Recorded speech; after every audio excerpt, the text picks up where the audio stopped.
عزيزة هيا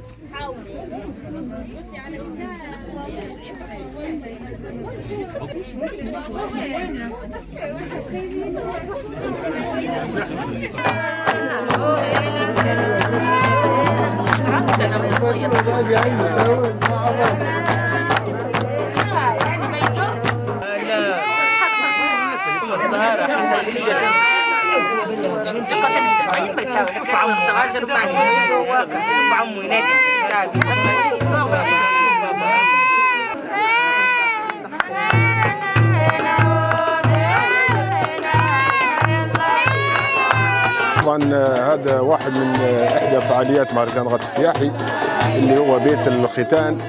كيف تتم عمليه الختان في منطقه غات قديما. طبعا الختان في منطقه غات كان شانها شان اي مناسبه اجتماعيه اخرى، بل كانت تضاهي حفل الزفاف. فكان الناس الاولين في منطقه غات يعدوا لهذه المناسبه، مناسبه الختان، اكثر من شهر، من دق التمر واعداد الوجبات المختلفه من تماسين والفتات وغيرها من الوجبات تحضيرا لهذا اليوم. قبل الختان بيوم او يومين يتم عمليه تحليق الطفل اللي بيتم الختان. التحليقه هذه طبعا تحليقه خاصه بالختان، يقولوا لها احنا تاقلم قلمت. بعد تاقلم قلمت اللي هو التحليقه هذه، اليوم الثاني يتم الختان. الختان كان في غات بطريقه بدائيه وطريقه قديمه. في شخص المرحوم مننا كمدا هو اللي يقوم بختان الاطفال عن طريق الموز، ويستعمل في الدحي.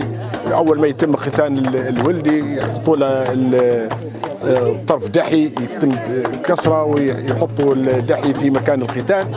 طبعا تتوالى لمده اسبوع، وكل يوم يطلع الطفل اللي تم ختانه لخارج المنطقه، ويتم عمليه التدويه الشعبيه للطفل لمده اسبوع.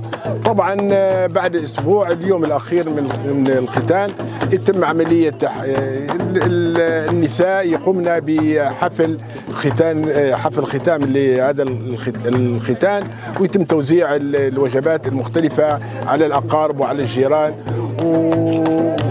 وهذه يعني موجز لعمليه الختام بمنطقه غات.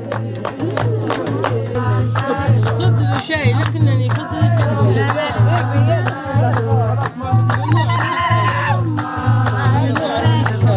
يمشوا طول ما يعرفوش.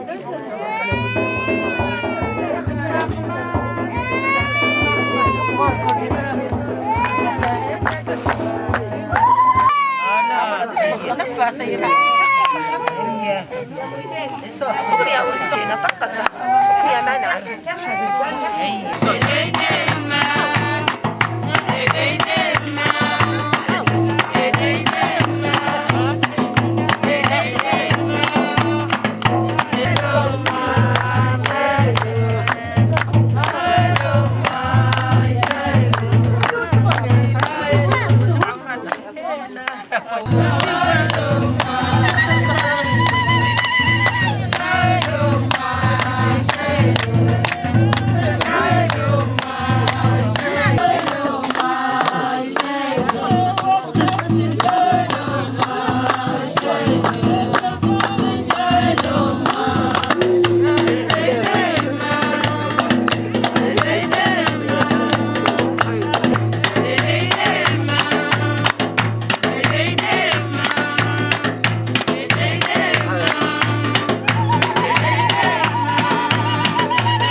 بسم الله الرحمن الرحيم.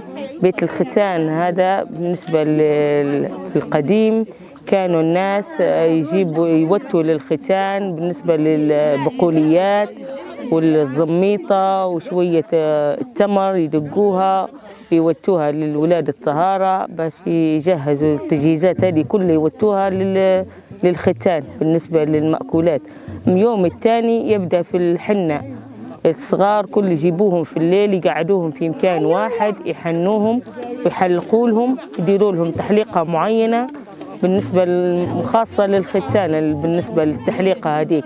وبعدها يوم الثاني يرفعوا الصغار للصحراء، يرفعوهم للصحراء باش يديروا لهم عملية الختان. فكان الختان زمان عن طريق رجالة يعني ناس أطباء يعني شعبيين هم اللي يديروا في عملية الختان هذه ويديروها بالنسبة ويقوموا بطهارة الصغار.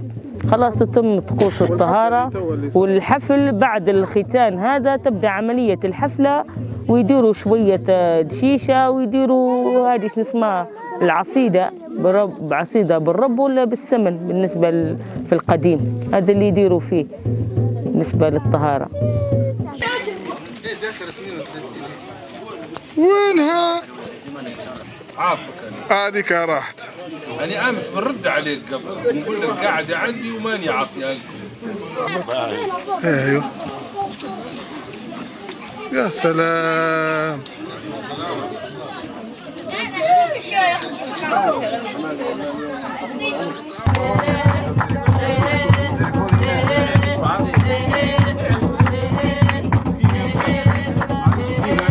المهم عتبي عليك يا مصورنا، عتبي عليك.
بسم الله الرحمن الرحيم وبه نستعين والصلاة والسلام على أشرف الأنبياء والمرسلين سيدنا وحبيبنا محمد صلى الله عليه وسلم.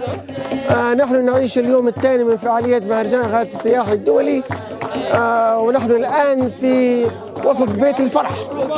بيت الفرح هذه العادات والتقاليد الموجودة منذ القدم، إن العريس والعروسة موجودين في يوم صبحيتهم، تكون النسوة بأغانيهم وأهازيجهم الترقية.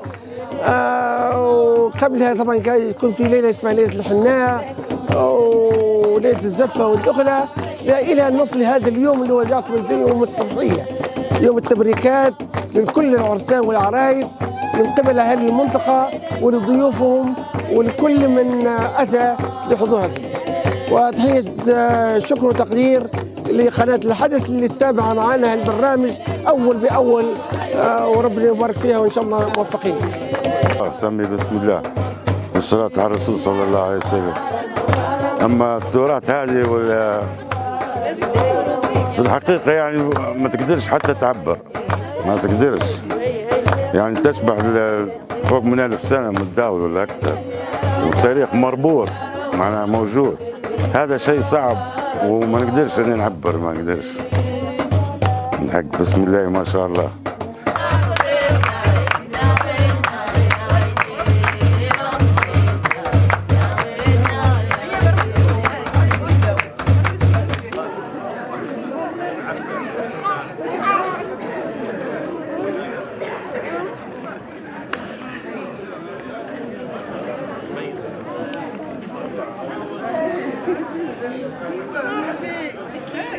داورين ولا حتى جدي بابا بعدين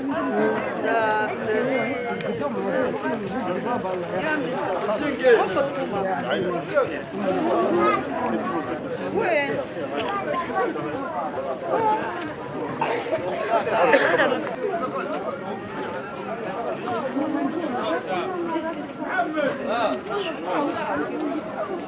اسمع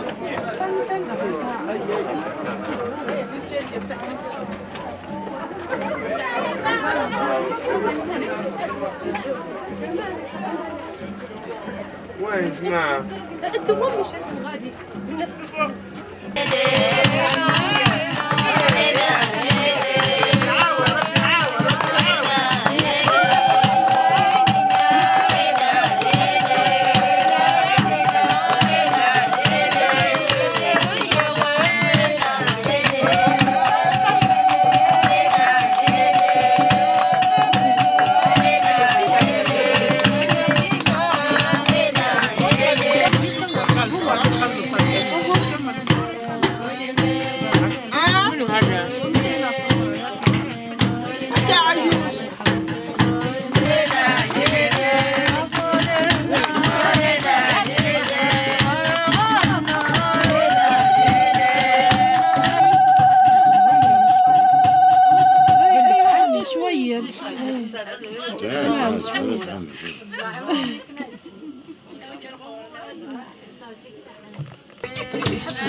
لا لا لا لا اجي اسمع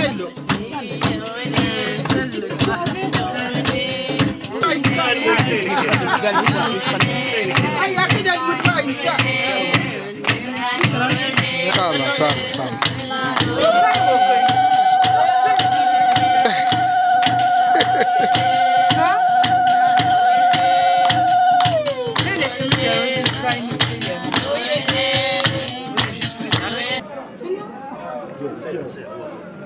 هذا معارض يحكي هذا وصلنا نجمع السلام فوزوا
هذه فرقة تنجراب تندي تنجرابا مشاركين في عدة مهرجانات.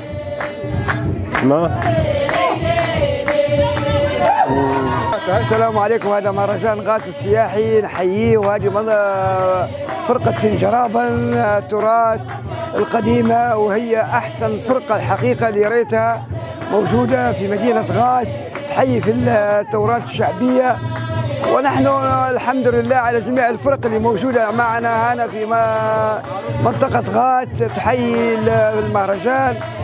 والمهرجان هذا الحمد لله كل سنة بقدرة الله يوم بعد يوم خير من يوم. والاحترالات الشعبية اللي موجودة ولا احنا ما نقدرش نعبر، العين هي اللي تعبر عن الشيء اللي موجود أمامنا. ونتمنى من الله كل سنة بهذه الطريقة هذه ونهني الشعب الغات كله. ونتمنى منكم ضيوفنا إقامة طيبة واللي موجودين في غات. وهذه الحمد لله على كل حال، وهذا ما نراه أمام عيوننا من الفرقة العريقة من منطقة جرابا. والسلام عليكم ورحمة الله وبركاته.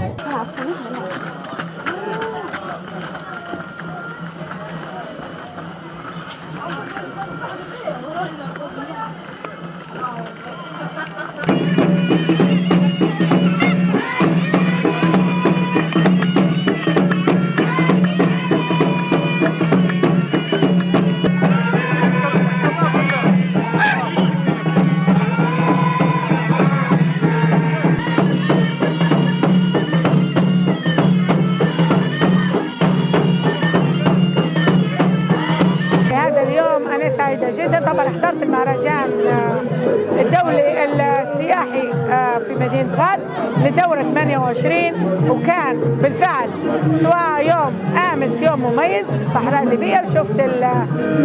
وشفت الابل كيف يرضى، كيف تميزوا كادر من الشباب في هذا العمل. شفت اليوم الثاني من داخل المدينة القديمة استعراض او عروض شيقة لزرع الامل، لزرع السعادة في نفوس المجتمع الليبي. فتمنياتي لهذه الشريحة ان هي ترتقي وترتقي وترتقي كأبناء وطن ليبيا الى الاحسن، وباذن الله نلتقي في الدورة 29.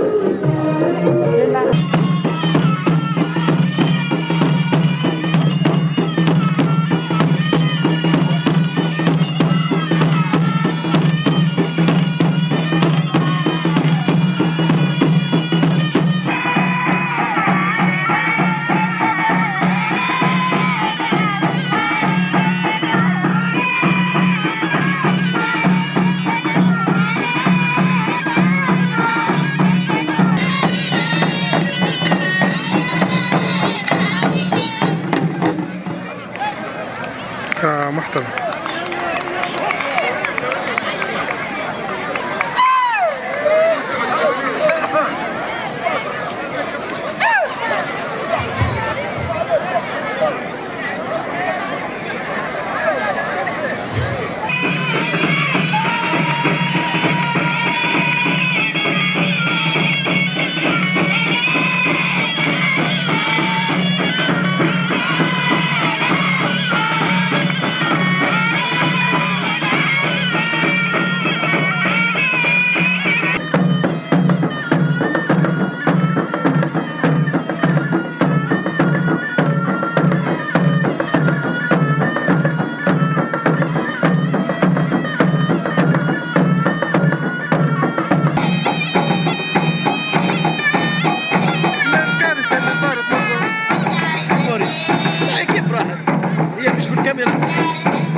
طبعا انطلقت فعاليات مهرجان غات السياحي في دورته ال28 صباح يوم أمس الخميس الموافق 29 من شهر ديسمبر 2022. طبعا الدورة 28 لمهرجان غات السياحي كانت طبعا بتمويل أو بدعم من القيادة العامة للقوات المسلحة العربية الليبية، وننتهز فرصة شكر القيادة العامة للقوات المسلحة على رعايتها لهذه الدورة. ومهرجان طبعا حظي بحضور كبير من جميع مناطق ليبيا حقيقة، حضور متميز من كل المناطق، من المنطقة الشرقية والغربية والجنوب. حقيقة المشاركات عديدة، الحضور حشود كبيرة جدا من الزوار من جميع المناطق. كانت الدورة ناجحة بكل معنى الكلمة، والمهرجان مستمر إن شاء الله إلى يوم غد. طبعا في لغاية الصباح حتنطلق طبعا فعاليات المدينة القديمة البركت، وفي الفترة المسائية سنختتم فعاليات سوق كاسوة، وفي الفترة المسائية إن شاء الله سنقوم بالحفل الختامي للدورة 28 إن شاء الله لاختتام هذه الدورة بإذن الله. شكرا.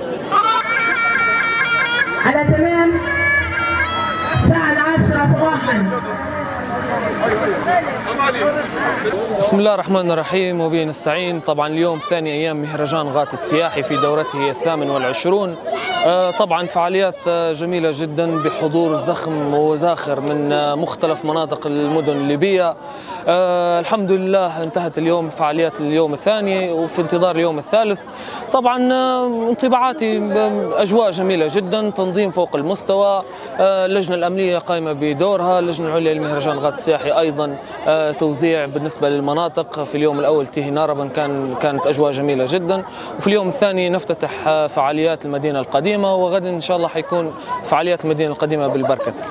طبعا نتمنى في مستقبلا أن تكون وزارة السياحة والصناعات التقليدية عندها دور أكبر بالنسبة لمهرجان غات السياحي وباقي المهرجانات في الدولة الليبية، بحكم أن هي المعنية بالدرجة الأولى في هذه المهرجانات.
والسلام على سيدنا محمد أشرف المرسلين والأنبياء. نحن اليوم نحتفل بدورة 28 لمهرجان غات السياحي. نرحب بجميع ضيوفنا، ضيوف ليبيا، جميع أطياف منطقة ليبيا. والله مهرجان صراحة مهرجان تراثي ومهرجان جميل جدا. احنا أهل المنطقة نتمنوا في الدورة أن تجي ويعني نتفرجوا عليها ونعبروا على مشاعر المنطقة. وغات يعني غنية عن التعريف حقيقة يعني. ونحن نحيي قناة الحدث في جميع المناسبات داخل مدينة غات موجودة وحاضرة، وجزاكم الله خيرا وأحسن.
طبعا اليوم في هذا المساء ثاني يوم من ايام مهرجان غاد السياحي في دورته 28. في هذه الامسيه اقيمت بعض المعارض للبيت التاريخي الغاتي في داخل المدينه القديمه، وبيت للعادات والقيم القديمه لغاد. وبعدها انطلق الناس هنا في هذا المسرح خلفي الان في وصلات راقصه تعبيريه من فرقه غات الفنون الشعبيه وفرقه الفيوت الفنون الشعبيه، وتلاحم الجمهور حقيقه مع هذه الاداء الرائع من هذه الفرق، وانسجم الجمهور حقيقه نظرا